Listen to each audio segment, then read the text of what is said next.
नमस्कार। इतिहास के इस महत्वपूर्ण प्रश्नोत्तरी की कड़ी में आइए एक कड़ी और जोड़ते हैं और देखते हैं कुछ इतिहास के बहुत ही महत्वपूर्ण प्रश्न जो कि परीक्षाओं में अक्सर पूछे जाते हैं। तो ये परीक्षाओं में पूछे जाने वाले प्रश्न हैं, तो आइए देखते हैं इनको। पहला प्रश्न है हमारा, अलाउद्दीन खिलजी ने किस हिंदू शासक को राय रायान की उपाधि दी थी? यानी अलाउद्दीन खिलजी ने किस हिंदू शासक को राय रायान की उपाधि दी थी? तो दोस्तों, देवगिरी के राजा जो थे उनका नाम था रामचंद्र देव। रामचंद्र देव के ऊपर जलालुद्दीन खिलजी ने पहले आक्रमण किया। फिर अलाउद्दीन खिलजी की जब हुकूमत आई तो रामचंद्र देव स्वयं अलाउद्दीन खिलजी से मिलने गए। इस में जो था अलाउद्दीन खिलजी ने उन्हें राय रायान की उपाधि दी थी तथा वहाँ पर एक जो था वो जिला था जिसका नाम था नवसारी। नवसारी जिला भी उनकी हुकूमत में शामिल कर दिया गया और 1,00,000 रुपए जो टके जो सोने के थे वो उन्हें इनाम में दिए थे। तो दोस्तों, वो शासक जो थे वो थे अलाउद्दीन खिलजी। अलाउद्दीन खिलजी। अगला प्रश्न है कि किस योगदान के लिए लाल बाल पाल प्रसिद्ध हैं? यानी कि लाल बाल और पाल, लाल का मतलब है लाला लाजपत राय और बाल का मतलब है बाल गंगाधर तिलक और पाल का मतलब है बिपिन चंद्र पाल। तो दोस्त, कांग्रेस पार्टी में दो गुट हो गए थे, एक नरम दल और एक गरम दल। यानी कि एक जो दल था जिसे कि चरमपंथी नाम से जानते थे और एक नरम दल था। तो इन दोनों गुटों को का उद्देश्य जो था वो देश को आज़ाद करना था। लेकिन ये दोनों जो गुट थे वो ये चाहते थे, नरमपंथी जो थे वो चाहते थे कि अंग्रेज़ों से बातचीत करके और अंग्रेज़ों की अधीनता से ही यहाँ की सरकार को अपने कब्जे में कर लिया जाए। लेकिन जो चरमपंथी लोग थे वो लोग ये चाहते थे कि इनसे लड़कर और इनके शासन को पूरी तरह खत्म करके और अहिंसात्मक आंदोलन चला के तथा आत्म बलिदान करके देश में स्वराज्य की स्थापना की जा सकती है। तो दोस्तों, ये दोनों संगठन जो हैं वो दो नाम से प्रसिद्ध थे। एक था उदारवादी उदारवादी यानी कि ये नरमपंथी थे और दूसरे थे उग्रवादी। उग्रवादी ये चरमपंथी थे, चरमपंथ। तो लाला लाजपत राय और बाल गंगाधर तिलक और बिपिन चंद्र पाल ये जो थे वो उग्रवादी यानी कि चरमपंथ के योगदान है इनका। कांग्रेस में चरमपंथ जो विचारधारा है उसे देने में इनका योगदान है। अगला प्रश्न है कि किस आंदोलन के दौरान मोहनदास करमचंद गांधी नामक नए नेता ने राष्ट्रीय आंदोलन की बागडोर संभाली थी? मोहनदास करमचंद गांधी यानी महात्मा गांधी ने भारत में सबसे पहले जो आंदोलन किया था उसे चंपारण सत्याग्रह के नाम से जानते हैं। चंपारण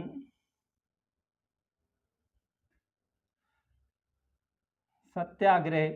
और ये चंपारण का आंदोलन जो था ये नील आंदोलन के नाम से भी जाना जाता है, क्योंकि इस आंदोलन में जो अंग्रेजों ने एक नीति बनाई थी जिसे कि तीन कटिया प्रणाली के नाम से जानते थे। और ये तीन कटिया प्रणाली वो थी कि दो तिहाई जमीन पर किसानों को नील की खेती करना ही पड़ती थी और वो नील जो है वो ये नीलहारे खरीदते थे।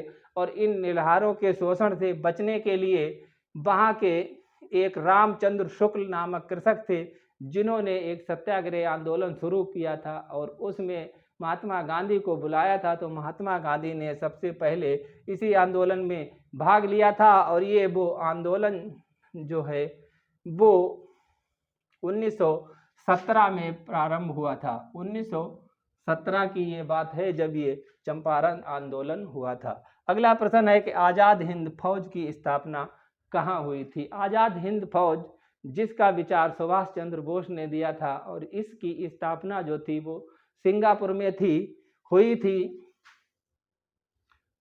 सिंगापुर में हुई थी और ये स्थापना जो थी वो 42 ईस्वी में हुई थी और इस स्थापना में 4000 भारतीय सैनिक शामिल थे, क्योंकि ये भारतीय सैनिक जापान की तरफ युद्ध लड़ने के लिए गए थे तथा जापान के ये युद्ध बंदी हो गए थे और युद्ध में जापान से सहयोग करके इन सैनिकों ने देश की आज़ादी के लिए एक सेना बनाई थी, जिसे स्वराज्य सेना या आज़ाद सेना, जिसे आज़ाद हिंद फौज के नाम से जाना जाता है। तो इस सेना को बनाने में कैप्टन मोहन सिंह, ज्ञानी प्रीतम सिंह और मेजर फूजी हारा, ये नाम बहुत ही प्रसिद्ध है। और सुभाष चंद्र बोस इसके जो थे वो प्रधान थे, यानी इस सेना के जो प्रधान थे वो सुभाष चंद्र बोस थे। अगला प्रश्न है कि बी.डी. सावरकर ने किस संगठन की स्थापना की थी?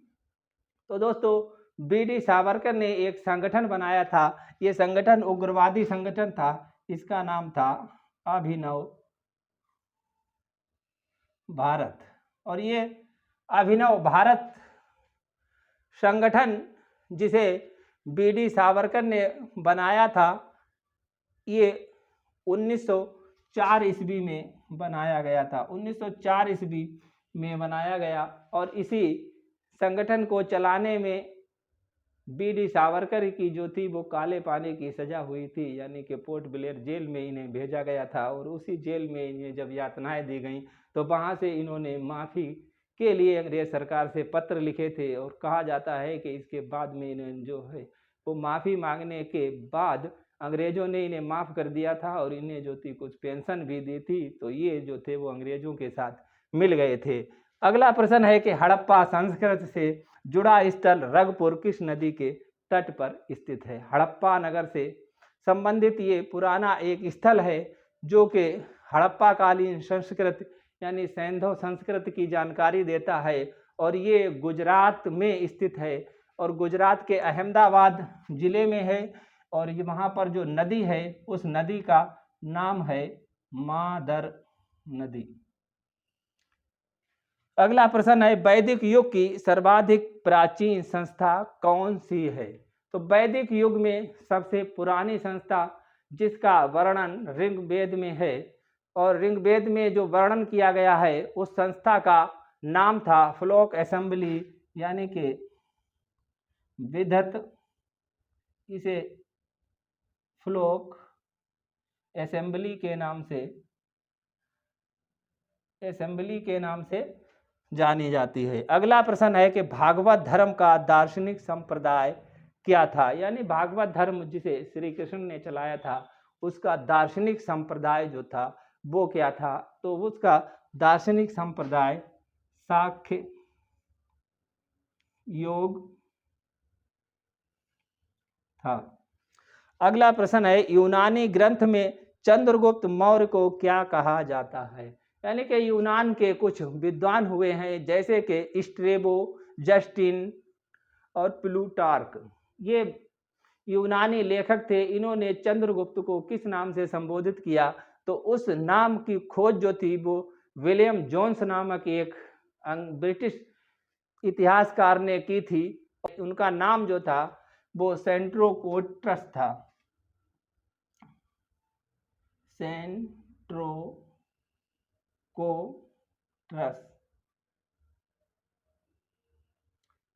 उनका नाम सेंट्रोक्रोटस नाम से चंद्रगुप्त मौर्य को संबोधित किया था। अगला प्रश्न है कि अर्थशास्त्र में उपस्थित सीता अध्यक्ष किस विभाग के अध्यक्ष को कहा जाता है? यानी जो चाणक्य का अर्थशास्त्र है उसमें सीता अध्यक्ष नाम से किसे जाना जाता है? तो दोस्तों, इसमें जो सीता अध्यक्ष है वो कृषि विभाग के जो अधिकारी होते थे उसे, यानी कि कृषि के अध्यक्ष को सीता अध्यक्ष के नाम से जाना जाता है। अगला और अंतिम प्रश्न है कि गुप्त काल में कौन सा स्थल कला का प्रमुख केंद्र रहा था? यानी वो कौन सा स्थल है जहाँ पर गुप्त काल में स्थापत्य कला अपने चरम पर थी? तो वो स्थल है सारनाथ।